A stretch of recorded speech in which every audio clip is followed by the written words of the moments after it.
আসসালামু আলাইকুম। Hello everyone, welcome back to my channel hour ordinary days. আজকের recipe ঝাল পুলি পিঠা। প্রথমে একটা কড়াইয়ে আমি সামান্য পরিমাণে তেল দিয়েছি, তার মধ্যে পেঁয়াজ, কাঁচামরিচ, রসুন দিয়ে দিয়েছি। একটু ব্রাউন কালার হওয়ার পর আমি এর মধ্যে আগে থেকে ধুয়ে রাখা মসুর ডাল দিয়ে দিলাম। এখন এর মধ্যে আমি লবণ এবং হলুদ দিয়ে দিলাম। সব কিছু আমি ভালোভাবে তেলের মধ্যে ভেজে নিলাম। মসুর ডাল যদি আমি তেলের মধ্যে ভালোভাবে ভেজে নেই, তাহলে পুর হিসেবে যখন এটা ব্যবহার করব তখন খেতে খুব ভালো লাগবে। সব কিছু উপকরণ ভালোভাবে ভাজা হয়ে গিয়েছে।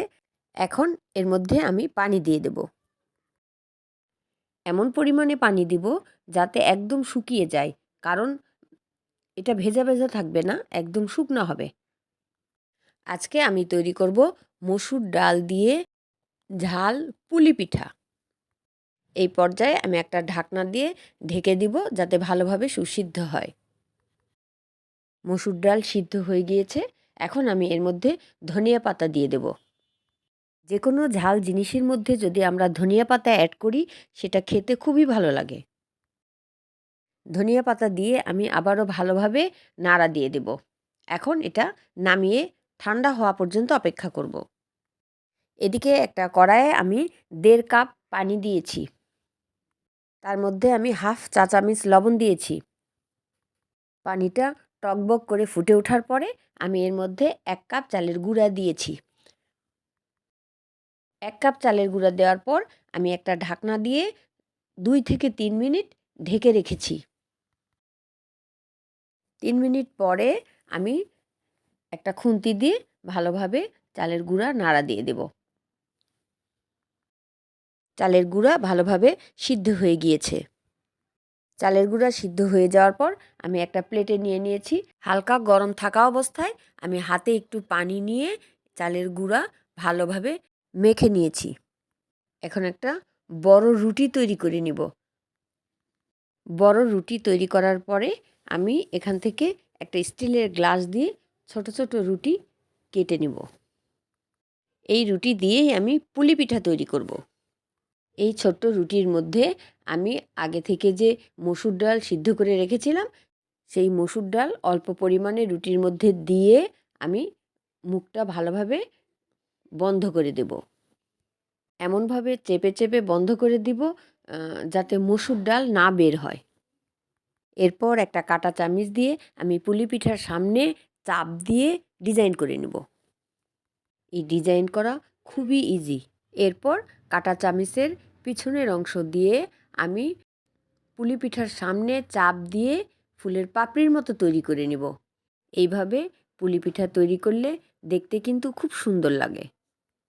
সবার সুবিধার জন্য আমি কিভাবে পুলি পিঠা তৈরি করেছি সেটা আরও একবার দেখিয়ে দিচ্ছি। এই পুলি পিঠা তৈরির জন্য আমরা যে ছোট্ট রুটিটা কেটে নিয়েছি সেটা কিন্তু একটু মোটা হতে হবে। বেশি পাতলা হয়ে গেলে এটা ডিজাইন করার সময় ছিঁড়ে যেতে পারে। এইভাবে আমি সব পুলি পিঠা তৈরি করে নিব। তৈরি হয়ে গেছে ঝাল পুলি পিঠা। এই ঝাল পুলি পিঠা আজকে আমি তেলে ভেজে স্ন্যাক্স হিসেবে আমরা খাবো।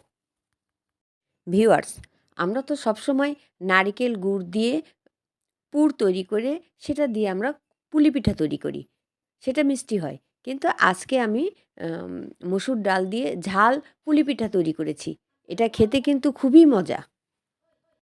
যারা ঝাল পুলি পিঠা খেতে পছন্দ করেন তাদের জন্য এই রেসিপি। আমি এখানে মসুর ডাল পুর হিসেবে ব্যবহার করেছি, কিন্তু এখানে আমরা যে কোনো ভাজি দিয়েও এই পুলি পিঠা তৈরি করতে পারি। আমরা যে কোনো ভাজির মধ্যে একটু মুরগির মাংস দিয়ে সেটাও ভালোভাবে রান্না করে আমরা পুর হিসেবে ব্যবহার করতে পারি। এদিকে একটা কড়াইয়ে আমি তেল গরম করে নিয়েছি। তার মধ্যে আমি এই পুলি পিঠাগুলো দিয়ে দেব। তেলটা একটু গরম হয়ে যাওয়ার পর তারপর আমি পুলি পিঠাগুলি দিয়ে দেব। একটু পরপর আমি পুলি পিঠাগুলো ভালোভাবে উল্টিয়ে নাড়া দিয়ে দেব। এই পুলি পিঠাগুলো ভাজার পর ব্রাউন কালার হয়ে যাবে। আমাদের বাসায় এইভাবে ঝাল পুলি পিঠা তৈরি করলে সবাই খুব মজা করে খায়। প্রিয় দর্শক মণ্ডলী, যারা এই ঝাল পুলি পিঠা খেতে পছন্দ করেন তারা কমেন্ট করতে ভুলবেন না। তৈরি হয়ে গেছে মজাদার ঝাল পুলি পিঠা। বিকালে স্ন্যাক্স হিসেবে ঝাল পুলি পিঠা খেতে কিন্তু খুবই ভালো লাগে। ভিউয়ার্স, আপনাদের যদি এই রেসিপিটি ভালো লেগে থাকে তাহলে প্লিজ একটা লাইক দেবেন, সাবস্ক্রাইব করবেন আর পাশে থাকা বেল আইকন বাটন অন করে রাখবেন, যাতে করে পরবর্তী ভিডিও দেওয়ার সাথে সাথে সবার আগে আপনাদের কাছে আপডেট পৌঁছে যায়। যারা এই চ্যানেলটি সাবস্ক্রাইব করেছেন তাদেরকে অসংখ্য অসংখ্য ধন্যবাদ। যারা আমার এই চ্যানেলটি নতুন ভিজিট করছেন, প্লিজ একটা লাইক এবং সাবস্ক্রাইব করে আমার এই ছোট্ট ইউটিউব পরিবারের সদস্য হয়ে যেতে পারেন। আপনাদের এই সাপোর্টটুকু আমাকে পরবর্তী ভিডিও দেওয়ার উৎসাহ যোগায়।